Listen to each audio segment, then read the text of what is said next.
Now that we have Emilie released and it's almost time for Natlan's release, I think this is a good time for me to release this video. If you guys don't follow the hell that is Twitter, we don't call it X, only retards call it that, Emilie's design got roasted to death. There are some who like the design, but there's also many people on the internet who simply hate her design.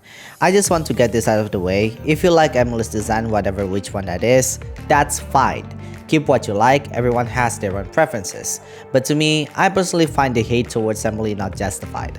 Especially that this hatred came from people's expectation from a leaked concept art of Emilie's old design. While I do think Emilie's older design looks better, I came to appreciate that Emilie's current design is a lot more suitable, especially if we know the context of Emilie's design. It's also ironic that Emilie's leaked design was supposedly a fan art and not a concept art. This is also why I don't look at leaks in the first place unless it's a character skill, because I know leaks tend to be unreliable and it's mostly alleged. I tend to see the bigger picture first as to why characters are designed the way it is, because that way I can appreciate the character more and understand why the character are designed the way it is. If you're new to this channel, I am a college student, I do video editing, and most importantly, I am an artist. These emojis you see right now are actually my work, and my ending screen is also my work. I also do character design, and while I do still have a long way to go, I do have the gist and have the basics of character design because I am an art student. Today we'll be exploring Emilie's design, concept, and of course, compare her current design with her leaked design. Of course, disclaimers as always. I am not trying to show words, nor I am trying to speak on behalf of many artists. I am simply here sharing my experience with you as an artist and my knowledge in art. Just because I like or dislike something doesn't mean you have to agree with my opinion, because everyone has their own set of preferences, even the most professional artists themselves. Art is a very subjective matter, but that doesn't mean you cannot appreciate a design in many ways. Please don't spread unnecessary hate just because you disagree on someone's opinion, whether it's mine or anyone, in the comments below. Please don't be a dick towards each other and take everything I said with a huge grain of salt. Before we start, don't forget to give this video a like and comment so the channel can be noticed by the algorithm. I'm juggling my time as a college student, an artist, and video editing, so a little bit of boost will help the channel a lot, and that lets me know that I'm doing a good job. My name is Neko Gitsune and I make lore and commentary videos on the channel to keep you company. In order for us to explore Emilie's design, we have to first know the backstory of Emilie. This is the most fundamental thing for artists to use because we need to know who is the character we are trying to design. Typically, the most common way to do this is that we have to know the character's background, the main conflict, how they solve their conflict, their preferences, their dislikes, their likes, and their weaknesses. The reason we do this is so we can have a better visual on our head before we make them into reality. For example, you want to have an assassin to design, so you would design them with outfits that make them easier to move, and there's no way you're giving them a dress, right? Usually, games tend to make this a bit more low-key when it comes to the most little details, but thankfully, we do see all of the things I mentioned in the game. So let's take a look at them together. I'll be recapping Emilie's background briefly, but I do recommend you to read the whole thing if you want to know more about Emilie's background so you can understand her story better. I'll link the Genshin wiki in the pinned comment if you want to read them. Emilie came from a family of her parents and her being a single child. Her father is a martial phantom while her mother works in forensic medicine. Unlike her other peers during her youth who likes to read comics, Emilie loves to read her mother and father's texts. On many occasions during dinner, her parents often invite martial phantom colleague and Melusines as they sometimes talk about bizarre conversations for young Emilie to understand. Having to grow in such a family, her father wanted her to become a crime investigator. However, one night during their feast with other martial phantom colleagues, they talk about a case of a child committed suicide. Such cases made them feel bad since their job is to investigate the truth and leave the child's remains for their family to take care of. Hearing this made family have an idea in mind to become a forensic cleaner. Perhaps she can't help the victim's accomplice to completely cleanse their pain, but at the very least, she can share the burden with them. As she grows up, she of course becomes a forensic cleaner in Maison Gardiennage. Her mother used to collect perfumes, but because of her work, she is unable to apply them to herself frequently. This of course passes down to Emilie, who also likes to collect perfumes, and unlike her mother, Emilie is able to maintain her work-life balance. Her hobby for perfumery allows her to travel outside a lot more. See guys, having a real hobby makes you touch grass, do something like sports or going to the gym or something, I don't know. Anyways, having this hobby makes Emilie create interesting types of perfumes like anti-bug repellent or anti-perspirant perfumes. It's important to note that Emilie remains nothing but a hobbyist, so she doesn't really take her job as a perfumer that seriously. I don't mean in a serious way as in she plays around, but her passion as a perfumer is nothing but a hobby to her. Because of this, a lot of her works never reach any perfume shops. But again, to her, as long as she finds perfumes that can satisfy some people, to her, that is enough. It also happens that Emilie knows from the very beginning that Fontanians are not real humans. Well, to some extent at least. Before the prophecy happened, Emilie noticed that Fontanians have minuscule differences when it comes to their human tissue structure. Judging from how her character story is written, it seems that she is one of the very few people who notice such a thing. She knew the truth was not that simple, but somewhat accepted that this is due to Fontaine's natural environment being very special. This is what she thought until the prophecy happened.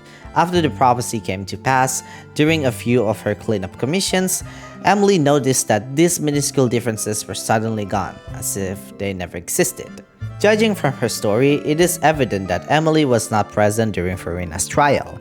She then paid Neuvillette a visit to express her doubts because she heard that Neuvillette allegedly gave a full account of Fontaine's origins in the opera Epiclese, which we know that it's no longer alleged because we were present during that time. All he answered was Fontanians are now real humans, and that answer, especially when Neuvillette says are now, is more than enough to confirm all of her doubts regarding Fontanians' different human tissues. She is aware that the details are something that Emilie should not trespass, let alone seek to. Judging from her story, it seems that not all Fontanians know that they are all originally Oceanids, but at the very least, people who attended Fiorina's trial were aware of it. So she left it at that, and her life hadn't changed. If anything, her life is a lot more simpler because she doesn't need to make different concoctions to make distinctions based on regional differences. She just kept the secret as is in her heart, and that's that. Now, from that brief story alone, you can now see that Emilie's story heavily emphasized more on her as a forensic cleaner than a perfumer. It becomes a lot more evident when Chevreuse told us Emilie's great knowledge in chemistry and her involvement during the 4.3 event where we investigate the sabotage during Farina's filming session. From the backstory alone, a lot of her perfume didn't even make it to the stores. However, there is a slight conflicting logic because a lot of her perfume didn't make it to the store shelves, but she is a renowned perfumer of Fontaine. But let's take the benefit of the doubt that she made a lot more perfumes than what is famously known. Besides, point still stands at this point that being a perfumer is just her hobby, while her passion goes more to be a forensic cleaner. This also shows really well in her character story quest, where while we do see her capability as a perfumer, we see her in action more as an investigator because of her background dealing with dead bodies, thus enabling her to make plenty of conclusions based on what we see in the homicide. I highly recommend you to watch my previous video first if you want a more compact recap of Emilie's story quest. Now let's take a look at her design references. Mind you, this is from my observation and there's no confirmation or statement from MiHoYo of her character's references. Not that they need to, it's their choice and I doubt people would care that much anyway. Fontaine is heavily inspired from Europe, or more specifically, France during Industrial Revolution. During this period, women typically wear dresses, which is what we see a lot in the NPCs. Of course, this is a fantasy world that we live in and references are simply references. And MiHoYo is free to do whatever they want with their world, which is why we do see plenty of the playable characters with different kinds of clothing, such as Navia with a mix of poofy dress and exposed fronts so she can move freely as Spina Jerusalem president. Charlotte as a journalist and wears a miniskirt so she can move freely during her job to catch photos, and even Farina who wore short pants instead of skirts and dress. For Emilie's case, she wore a dress with a very long slit on her thighs. She also wears a corset, which is a thing in the Industrial Revolution. One thing that I find interesting is that her upper dress seems to wear some sort of a suit. There's a pair of collar below her chest, and it seems that she wears a black fabric that covers her upper body. She wears poofy sleeves and long black gloves underneath, while her top wears a white fib ruffles with a bow that is shaped like a flower. Her hat is a lot smaller than French Industrial Revolution ladies often wear, but more or less is quite similar. She wears a black veil and few floral-shaped accessories, which yes, ladies wear this sort of hat back then. It comes to no surprise that her dress does not look anything from the Industrial Revolution because logically, she won't be able to move with that amount of fabric. If her job is only as a perfumer, then it would be fine, but since you already know her profession, then making her wear that amount of fabric is a bit too much. From what I see, it seems that her dress design is inspired from Lily of the Valley and Bellflower. The color palette looks quite similar to the Lily of the Valley, while her dress shape looks more like a bellflower. It's also interesting how they added black to her color because black in design means the color of mourning and elegance, which is shown in Emilie as well as a character. We do see that a lot as a theme as she always mourns every time she is finished with her patients. We also see a Lubidu's Bell necklace on her. If you don't know, Lubidu's Bell is used a lot as a material for making rare perfume, which makes a lot of sense if Emilie uses Lubidu's Bell a lot for perfume making specifically. While the flower's meaning doesn't seem to match her personality, it does make a lot of sense in terms of practicality. Now let's talk about my opinion on her overall design. Personally, her design is fine. It's definitely not the best, but certainly not the worst out there. I do find it pretty, but I still find her design could be a little bit better, especially practicality-wise, because in her story, she is shown to be someone who likes to go hiking to find some materials of her perfume. Which, if that's the case, then her design makes terrible decisions for her to do that, especially she wears heels and long dress. But again, that's just a small portion of her because she could change her clothes to go hiking because what we see is what the game wants to sell you. However, even if we don't talk about that, polearm to me is a very strange weapon choice for Emilie because there's no way you can move freely with heels and long dress. We do see in her animation that she does look a bit struggling with her movements, hence why she does not lunge forward when she does her charge attack. Personally, she would have been better as a catalyst user or at the very least bow user, but again, it is what it is. They still make it work and I just assume they make her a polearm user so her polearm looks like a flower. In terms of visual, her design is good because they managed to mix both perfumer and a forensic cleaner, which both are definitely professions that I wouldn't think would go well together. The first time I looked at her design, I found it very strange why they chose black because black is more considered as a color of mourning and death. The only thing that makes me try to rationalize their design choice is probably because of her gameplay that uses burn mechanic to enhance her damage more, because black can also be considered as a color of smoke. But after knowing her true profession, it now makes a lot of sense. Of course, I don't think her design is up there either.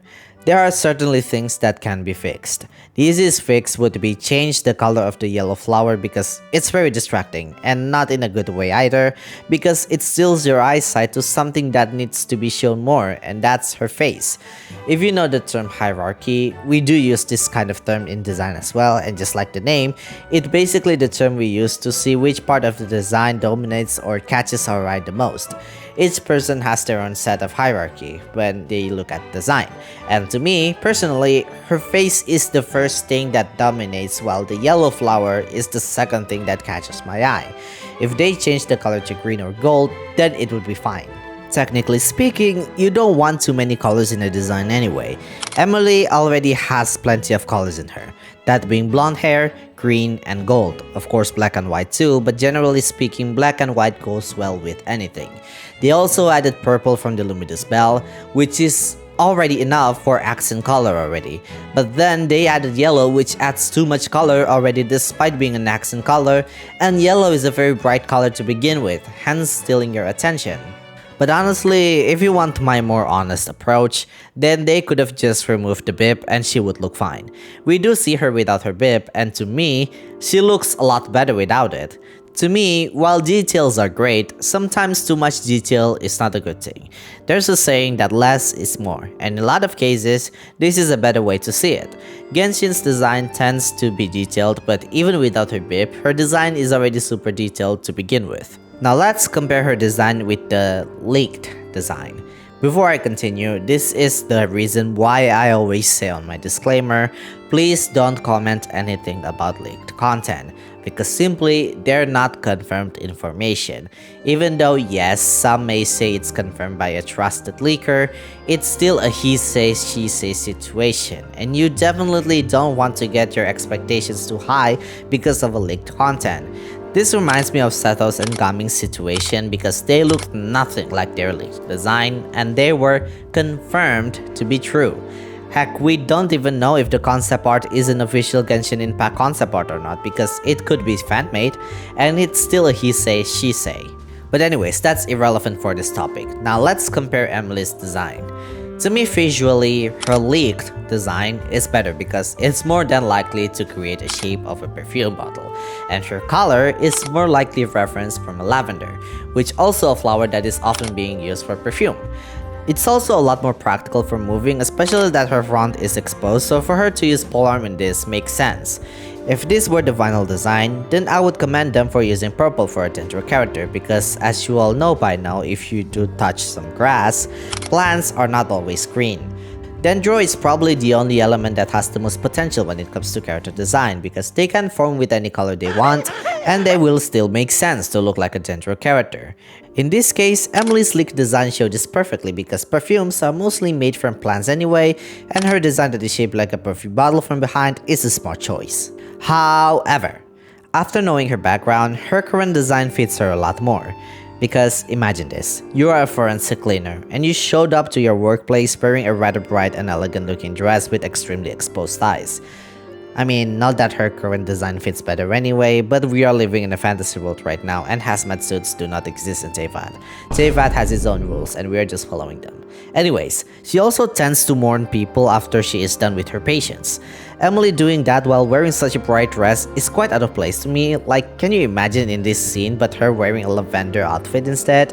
It kinda ruins the mood, doesn't it? Also, I can't imagine how weird it is for Emilie to do investigation while she looks like a noble lady.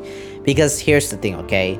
If Emilie is just a perfumer, then her previous design fits her better. However, since we talk about a mixed profession, then her final design obviously fits the bill more. They're also using a dark green for her design, which is quite a specific color to choose to go along with her black fabric. Also, looking at Genshin's tendency to exaggerate their playable cast's profession, especially their higher rarities, it is a lot better to go with the current narrative more than just a renowned perfumer. It's rather hard to even think about her plot relevancy at this point if she is just a perfumer, and they tend to make these ordinary characters that don't have any significant role in the Archon quest more appealing.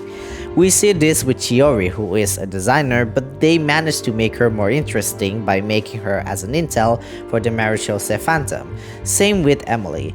They need to make her more interesting and have a reason why you like her other than she is arguably powerful gameplay wise. In this case, I do think they managed to make her a perfumer and a forensic cleaner as an interesting combination because if you think about it, they kinda are connected in a way since you will be susceptible towards different kinds of scent when you are tending your patients or when you are in a crime scene. If you ask my opinion, I think it is definitely a rather intriguing design choice. To end this video, I know there will be all types of people that will comment it's not related to real life job and all, but that's the thing. When designers create a design, it doesn't always have to be 100% the same thing as the real thing because designers are trying to express their creativity. Of course, common sense is still used when creating something, but we can also be a bit creative with what we made. And this is proven so many times across media. I mean, there's no such thing as Superman, but we still accept them regardless. While there's people that look young in real life, there's no one in existence that looks like a toddler in their 70s. And that's the point, and it's okay. To me, Emilie is okay in terms of visual design, and definitely a mid because to me, there is a lot of worse design in my personal opinion, one of them being Eula. But again, it is a matter of taste, and it's okay to like and not like something. Not everyone likes vanilla ice cream, but also not everyone likes strawberry or chocolate ice cream. There's a lot of people who hate the current JoJo Siwa, but there's also a lot of people that likes it. Like perhaps, I don't know, they like seeing her humping, I guess. I don't know, I don't really like her personally. It's weird, it's burning my eyes, and it's not my taste. But again, at the end of the day, as long as you can enjoy the character you like, that's all that matters. Hopefully you enjoyed this video. If you liked the video, please don't forget to give this video a like and comment so the channel can be noticed by the algorithm. Don't forget to subscribe to the channel if you haven't already, and I'll see you guys on my next video. Ciao, mata!